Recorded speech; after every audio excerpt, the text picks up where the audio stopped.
늘 감사한 생각을 가지고 우리가 살게 되면 더 감사할 수 있는 조건을 주시는 하나님이십니다. 이러한 마음으로 우리가 맥주절을 지켜야 될 줄 믿습니다. 성도를 위하여 연보에 대해서는 내가 갈라디아 교회에게 명한 것 같이 너희도 그렇게 하라. 매주일 첫날에 너희 각 사람이 이를 얻은 대로 저축하여 두어서 내가 할 때 연보를 하지 않게 하라 라고 고린도전서 16장에서 사도 바울은 연보에 대해서 가르쳐 주고 있습니다.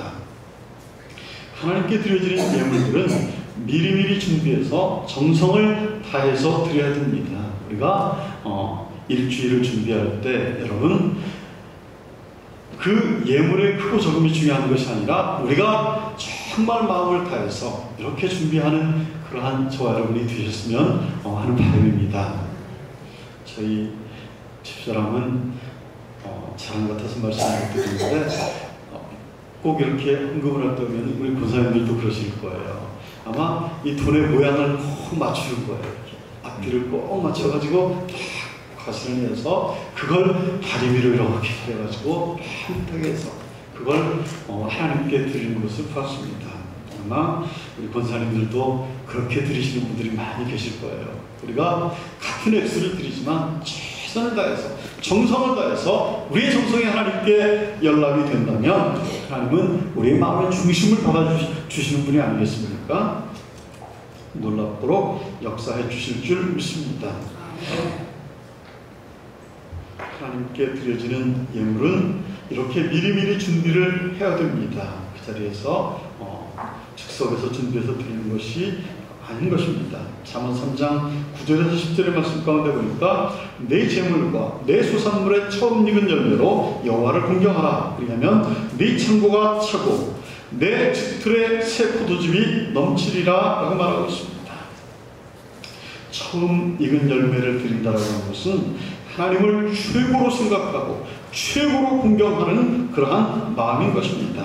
만군의 여호와가 이르노라 너희의 온전한 11조를 창고에 들여 나의 집에 양식이 있게 하고 그것으로 나를 시험하여 내가 하늘 문을 열고 너희에게 복을 쌓을 곳이 없도록 붙지 아니하나 시험하여 보라.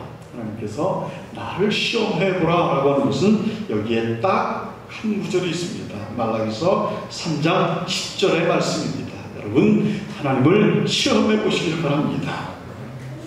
하나님은 힘과 정성을 다해서 믿음으로 드리는 자에게 물질의 축복을 약속해 주셨습니다. 자원해서 드리는 자에게 하나님께서 약속해 주셨습니다.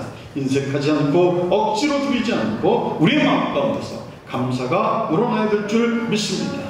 출애굽기 36장 3절에서 5절의 말씀 가운데 보니까 그들이 이스라엘 자손의 성소에 모든 것을 만들기 위하여 가져온 예물을 모세에게서 받으니라. 그러나 백성이 아침마다 자원하는 예물을 인하여 가져오는 거로 성소의 모든 일을 하는 지혜로운 사람들이 각기 하는 일을 정지하고 와서 모세에게 고하되 백성이 너무나 많이 가져오고 여호와의 명하신 일에 쓰기에 남음이 있나이다 라고 말을 했습니다. 여러분 은혜 받은 자들이 이렇게 하나님 앞에 귀한 예물을 드리니까 쓰고 남음이 있더라 라고 이렇게 말하고 있습니다. 하나님의 성전에는 해야 될 일이 많이 있습니다. 그래서 백성들이 성전에 필요한 일을 위해서 자원해서 예물을 가지고 온 것입니다. 하나님은 자원하는 예물을 기쁘게 받으십니다. 맥주절을 지키는 자의 복은 무엇입니까? 연보라고 하는 말은 헬라어로 유로기안이라고 하는 말입니다. 곧 복을 뜻합니다. 하나님께 드리는 것이 곧 복이라고 하는 것입니다.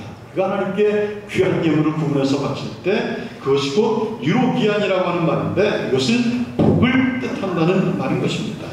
하나님을 생각하면서 드린 자에게 하나님은 축복해 주시겠다라고 하는 약속인 것입니다. 성도들은 감사의 예물을 이렇게 하나님 앞에 드립니다. 그래서 감사의 예물을 드린 그 봉투를 이제 장로님께서 개수를 하시고 저에게 주셔요. 그러면은 제가 책상에 놓고 책상에 앉아서 가끔 이렇게 꺼내보기도 하고 그 그분들을 보면서 이제 다시 한번 기도를 해드리고 얼마나 순수한 마음으로 이러한 예물을 드렸을까 그러한 마음이 느껴질 때는 그 봉투를 꼭 잡고 이렇게 눈물을 흘리기도 합니다. 여러분, 목회자가 이렇게 감동을 하는데 하나님은 얼마나 감동하시겠습니까? 하나님께서 여러분들의 삶을 개입해 주시고 여러분의 삶이 절박할 때 여러분들이 부르짖는 그러한 기도의 응답을 받으시기를 원하십니까? 하나님과 좋은 관계를 유지하시기를 바랍니다. 맥주조를 지키는 자에게 하나님께서 사자를 보내주신다고 이렇게 말하고 있습니다. 사자는 말씀을 전하는 대언하는 자인데 곧 천사를 말합니다. 여러분, 하나님의 절기를 잘 지키는 자에게 하나님께서 천사를 보내주시겠다고 이렇게 약속하고 있습니다.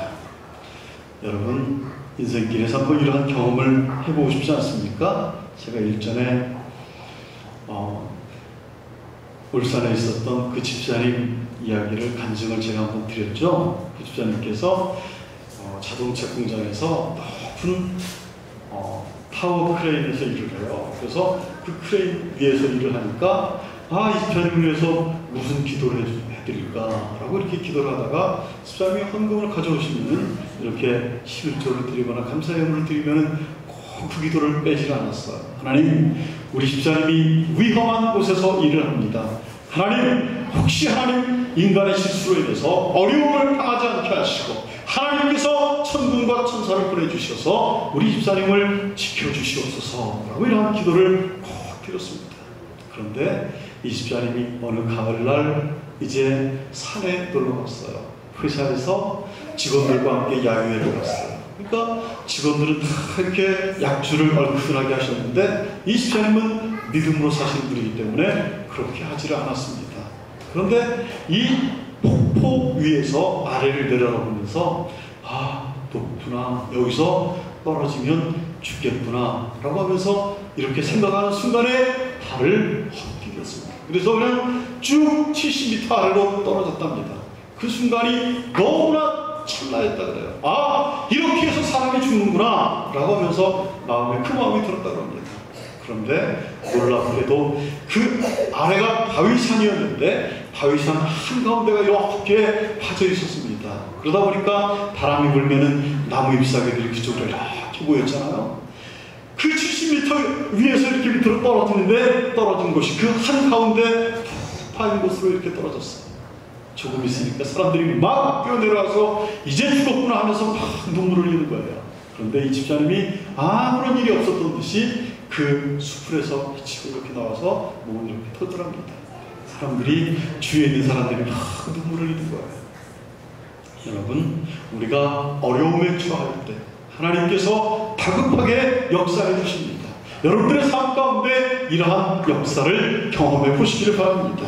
제가 한 가지 간증할 것은 이 집사님은 절대 하나님의 것을 나의 것으로 취하지 않는 그러한 집사님이셨어요. 그러다 보니까 계속 단위에 올라오는데 목회자가 기도를 안 해줄 수가 없잖아요.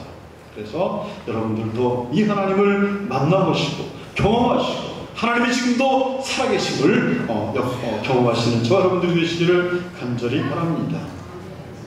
내가 열방을 네 앞에서 쫓아내고 네 지경을 넓히리니 아무 사람도 네 땅을 탐내지 못하리라 이렇게 말씀하고 있습니다.